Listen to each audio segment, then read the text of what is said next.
is to help pay for what's considered to be occupational and vocational programs that don't yet exist.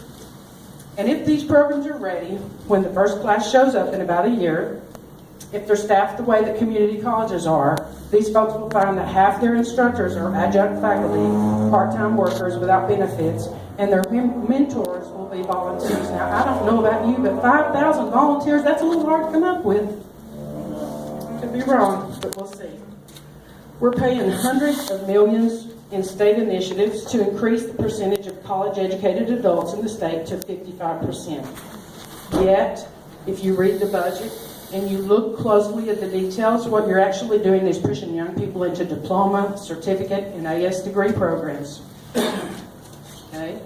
The technology schools or the tech centers have been renamed Colleges of Applied Science, or Colleges of Applied Technology, sorry. And none of them are actually colleges, and none of them are actually in Monroe or Loudoun County. So the big picture, in my humble opinion, is based on a supply and demand model that estimates in about 10 years we'll have 30,000 teachers too many, 10,000 too few food service workers.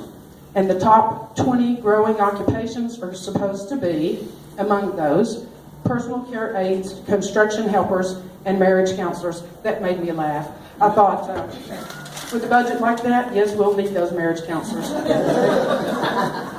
So this year, 160,000 Tennesseans won't have medical insurance as a result of the failure to expand Medicaid. And every year we'll be losing between $1 and $1.5 billion. That is our money. Those are federal dollars that we've paid in that we won't get back, and neither will any of our neighbors. 1 in 68 children are being diagnosed with autism. And last year, a group of parents worked really hard to try to pass autism insurance reform legislation. And the best that we got was a summer study that could go on until 2017. So while people say 1 in 68 can't wait, in Tennessee, we seem to be able to do that. Tennessee ranks 47th in the nation in disability services. 47th. 500,000 Tennesseans have a disability. 28% are employed full-time and live above the poverty level, yet many remain in sheltered workshops where, believe it or not, it is permissible to pay them as little as $0.25 an hour. More than 7,000 Tennesseans with a disability are on a waiting list for services. 1,000 of these are homeless. Another 1,000 live with people that are 65 years old or older. Monroe and Loudoun County have about 100 of these folks. East Tennessee has a larger number than either of the other two divisions do. And every month, about 20 people come off that list, and about 40 more go on there. Okay?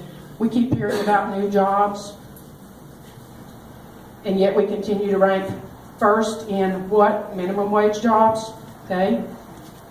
21 states have minimum wage laws above the federal, but we're not one of them because we won't ask employers to pay a living wage. We just ask taxpayers to fill the gap, which right now is somewhere around $500 million, and that's just for child care and food. There was an attempt to introduce legislation that would require state-funded projects to employ Tennesseans, 80% of the workforce. Do you think that makes sense? I thought it made good sense. In Tennessee, we apparently did not. It didn't even get a second, okay?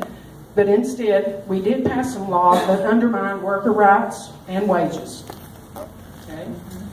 So, having said that, I will say, one thing I thought was the neatest thing I'd come across was that the first paragraph of our Constitution, which reminds us that all power is inherent where? Not in the businesses, not in the economic sector, but in the people. And that all free governments are found on that authority and instituted for their peace, safety, and happiness. I thought that was probably a good idea then, and it's a good idea now, and I'd be honored to have an opportunity to represent Tennessee in the House.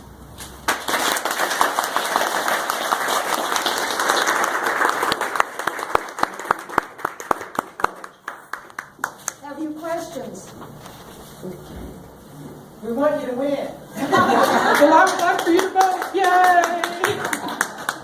Thank you. I think that, looking at things right now in the state of Tennessee, there are several good possible Democrat candidates, and if they, I told the lady the other day, and this is going to sound horrible, and don't quote me on this, please, but I said if all I did was vote yes or no at the right time, I'd be worth every bit of it. I mean, you got to have a number of people. I mean, you can't be outnumbered 2-1. That's just not a fair fight. There's no way that people are ever going to rise to the top in this, not when money's involved. Thank you, Pamela. Thank you very much. Thank you so much.